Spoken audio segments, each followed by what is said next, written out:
વાત કરીએ અન્ય સમાચારની તો ગાંધીનગરમાં મુખ્યપ્રધાનની અધ્યક્ષતામાં કેબિનેટ બેઠક યોજાશે। ભારે વરસાદથી જે રાજ્યભરમાં નુકસાન થયું છે એ સિવાય જળાશયોના જે જળસ્તર છે અને પાકના આંકડાઓ પર ચર્ચા થશે। ખાતર અને બિયારણ વિધાનસભાની તૈયારી અંગે વિચાર વિમર્શ થશે। કોમનવેલ્થ ગેમ્સ મુદ્દે પણ કેબિનેટમાં ચર્ચા થશે। એટલે રાજ્યમાં હાલમાં જે વરસાદ બાદની સ્થિતિ છે તે તમામ મુદ્દાઓ જેમ કે ભારે વરસાદથી જે નુકસાન છે, જળાશયોના હાલ જે જળસ્તર છે, આ તમામ મુદ્દાઓ પર ચર્ચા થશે।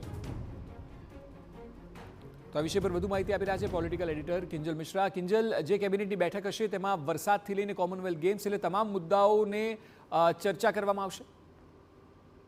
જી બિલકુલ અક્ષય, કોમનવેલ્થ ગેમની જો વાત કરવામાં આવે તો સત્તાવાર રીતે ગ્લાસ્ગોથી ભારતનું ડેલિગેશન છે તે આવી ચૂક્યું છે અને જે ફ્લેગ છે તે આજે અહીંયા કહી શકાય કે મુખ્ય પ્રધાનને પણ સોંપવામાં આવશે। એટલે આજે કેબિનેટની અંદર કોમનવેલ્થ ગેમને લઈને અભિનંદન છે તે પણ આપવામાં આવશે। તેની સાથે જ વરસાદની સ્થિતિને લઈ વરસાદની જે પ્રકારની સ્થિતિ હતી તેમાં ફરી એક વખત નવસારીની વાત કરવામાં આવે કે વલસાડની વાત કરવામાં આવે કે સુરત છે ફરી એક વખત પૂર આવ્યું હતું ત્યારે તમામ જગ્યા પર મંત્રીઓને મોકલવામાં આવ્યા હતા। પરિસ્થિતિની સમીક્ષા છે તે કરવામાં આવી છે। એટલે સ્વાભાવિક છે કે તેના જે સહાય અને રાહતને લઈ અને બેઠકનો દોર છે, બેઠકમાં ચર્ચા છે તે કરવામાં આવશે।